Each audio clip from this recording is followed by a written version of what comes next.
Bonjour mes amis, aujourd'hui nous n'allons pas parler de sport et non, on va parler de lecture, et oui de lecture.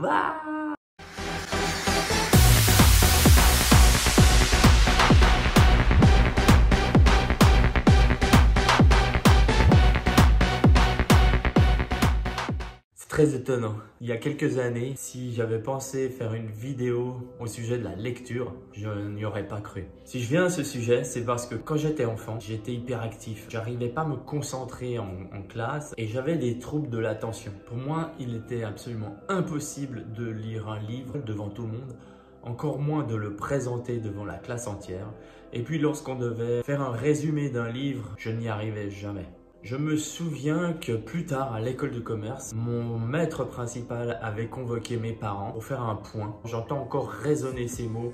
Votre fils n'est pas intelligent, votre fils n'est pas fait pour les études et je me demande même s'il aura les capacités de reprendre le commerce familial. Mes parents avaient un hôtel-restaurant à l'époque. Si je me confie à vous aujourd'hui, c'est pour vous parler de la lecture. Quelle est la relation entre la lecture et les croyances limitantes?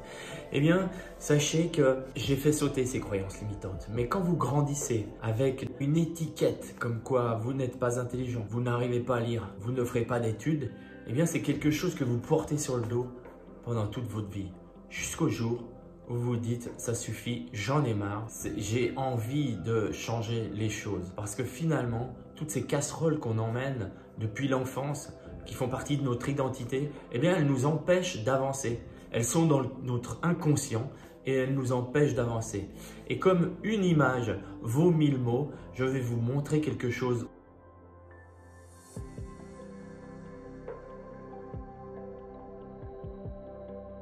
Ceci, c'est la pile des livres que je n'ai lus qu'une seule fois cette année. Il y en a 19. Et voici la seconde pile. C'est des livres que j'ai lus 2 à 3 fois. On arrive à une quarantaine de livres en une année. Si vous m'aviez dit ça il y a quelques années en arrière, je vous aurais dit c'est impossible.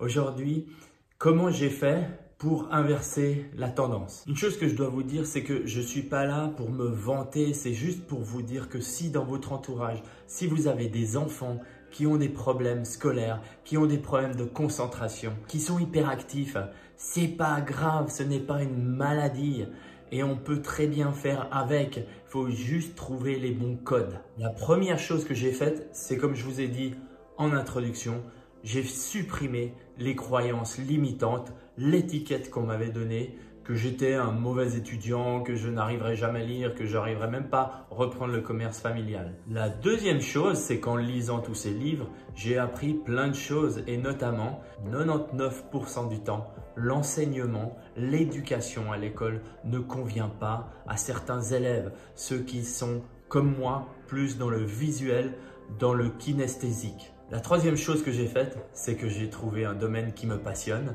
et du coup, on a envie d'apprendre sans arrêt. Et la dernière chose que j'ai fait, c'est les outils que je vais vous transmettre aujourd'hui, c'est que je me suis formé pour améliorer ma vitesse de lecture et ma capacité de mémorisation. Donc voici 5 choses que j'ai apprises dans cette formation pour améliorer ma vitesse de lecture. La première chose, c'est d'utiliser un guide. Vous utilisez votre doigt qui souligne la ligne ou un crayon. De cette manière, vous allez déplacer le crayon, le guide plus rapidement et vos yeux, votre cerveau va immédiatement suivre le rythme. La deuxième chose, c'est que n'essayez pas de prononcer les mots dans votre tête en même temps que vous lisez. Cela va juste vous ralentir. La troisième chose, commencez par des courtes périodes de 30 minutes. Parce qu'au-delà, on n'arrive pas à se concentrer. Donc là, on a 2 points intégrés. C'est la première chose, de lire au début des périodes de 25 à 35 minutes maximum. Ensuite, vous vous levez, vous faites une pause. Vous oxygénez votre cerveau en bougeant, par exemple. Soyez focus dans ce que vous faites, dans ce que vous lisez. Cela vous évitera de relire 3 fois la ligne que vous venez de lire parce que vous n'avez pas compris le sens. La cinquième chose que j'ai apprise, c'est de faire de la gymnastique du cerveau en utilisant le 8 infini. Vous connaissez le 8 infini? Il s'agit d'un exercice de kinésiologie éducative. Je vous invite à le pratiquer comme ceci. Vous maintenez la tête bien droite, le regard devant vous et puis vous utilisez soit le bout de votre doigt, soit l'extrémité, vous suivez l'extrémité du crayon et vous faites des 8 de manière très lente. Ce que notre maître nous a enseigné, c'est lenteur égale fluidité, fluidité égale rapidité. Donc, idéalement, il faudrait le faire encore moins vite que moi et vous croisez lorsque vous êtes devant le nez. Et ainsi, vous changez ensuite de sens. Et chaque fois que nous traversons la ligne médiane, nous allons améliorer la connexion entre le cerveau droit et le cerveau gauche. Voilà mes amis, généralement je pratique cet exercice pendant 1 minute avant de commencer à lire. Et l'idéal, c'est de s'entraîner fréquemment. C'est la même chose que pour un muscle.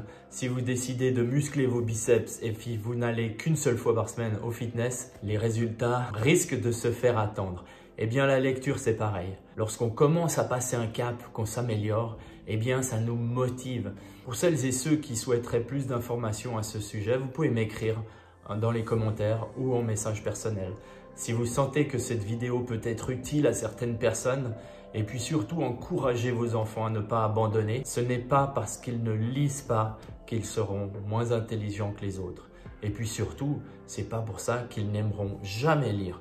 Du coup, si vous avez apprécié cette vidéo, je vous remercie de mettre un pouce pour un like ou vous abonner à ma chaîne YouTube ici ou mon compte Instagram. Et puis dans l'attente de la prochaine capsule vidéo, je vous embrasse et vous dis à très bientôt.